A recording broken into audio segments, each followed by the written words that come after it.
you may be looking for some opportunities somewhere out there in the world. I'm also looking for opportunities as well. If you are familiar with Italy and the very high quality products, we're talking about food, fashion, art, the fast cars, Lamborghini and all those cool stuff, right? In this video, I shall share with you a rare opportunity for any Kenyan who would be interested in importing wine as a business.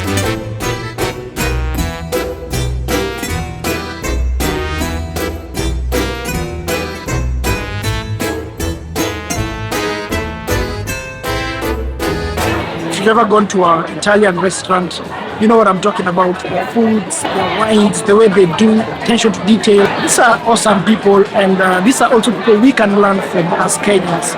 I'm a wine enthusiast. I love wine. So I've been in close circles with all of these amazing wine importers, the wine brands, the master classes. I've attended a couple of them. A roadshow like this one really exposes you to the best of the best. You get a very intimate moment or session with a wine producer and taste these wines. And then you could possibly also introduce these wines to maybe a restaurant that you own or a shop that you own, to try and get ahead of the herd when it comes to good quality wines. This is why I really liked my experience at Gambella Rosso. If you get a chance to go to such events, that's where you can ask the high quality questions that you would like and receive the high quality answers from these people. So I think basically Italian wines are for everyone. Everyone who has a different palate can get a taste in Italian wine. When it comes to white, Pinot Grigio is very famous when it comes to white because it's very light, very fruity, very enjoyable, very fresh. And when it comes to red, we have the region called Tuscany, where they have the grape varietal called Sangiovese. Sangiovese is also full-bodied and it's also very expressive when it comes to the taste profile. So for me, Italian wines are amazing. Most people who come to these events, they just come and drink wine and they get drunk. They really, really drink. I used to do the same. But after some time, you have to realize this guy who's selling wine, he's not drunk. He's very sober, he's in a suit. He's serious about business. He's come to seal deals. If you're curious enough, you can also, make some business work. Find yourself in these wine circles. Go to tastings, talk to importers, distributors, get a business card, go to the establishments. For example, the wine shop, the wine box, La Decanter, Solo Vino. Talk to all these people. They're happy to always give you information. Then after that, I would suggest making contacts within the industry of people who can give you potential business or potential interning opportunities. Then from there, if you think you want to get into importing wine or distributing wine, you can do a bit of research about what the taxes entail, what the wineries require from their end, and then from there you can delve into the wine of world. Importation tips. Yeah.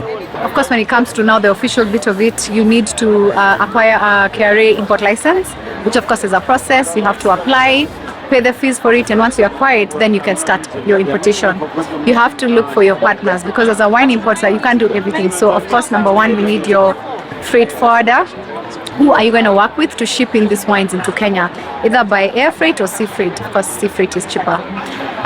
Once you get your wines there, who are you going to work with to get for you the documentation you need? You need an IDF to declare that you're importing certain goods. You need the COC after the inspection is done, either at source or at origin rather, or at destination. There's a lot of that. You need to have contacts at KEBS because at the end of the day, when the products come to Kenya, they need to go through some inspection so that they are cleared to be sold in Kenya. So that's, I think, the serious and boring side of it.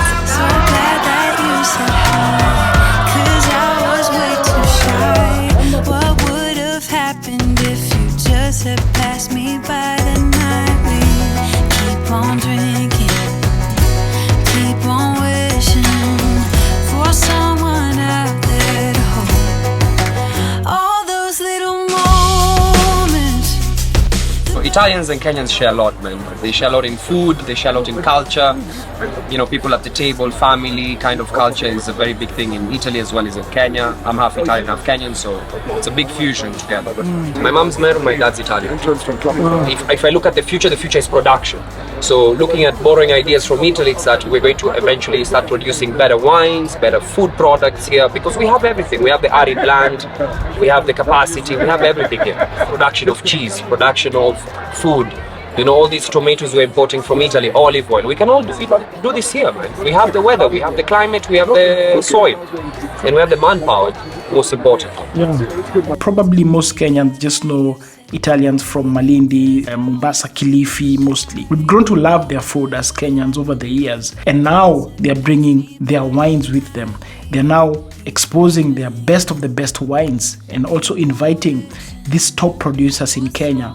Feels like home even if it's the first time I'm here. People are warm, heartwarming, and it's very, very good to be here. Kwaheri, ciao a tutti. I've not worked with Italians, but I can say they're very open-minded, and they're also people who love to support their brand, just like that. And the people who work with the people who are very intentional with their wines, yeah. So basically, I can say it has been a good experience. Yeah. If you want to enter the industry, you know, I hope this video was resourceful for you. I will be making such videos in the future. I'm calling that Inspired by Travel. That's like a segment that I've introduced this year. Everywhere I go, if I get an inspiration, I'll compile a video so that I can give back value to my viewers, mostly on YouTube. Thank you for watching. I'll see you around in the next video.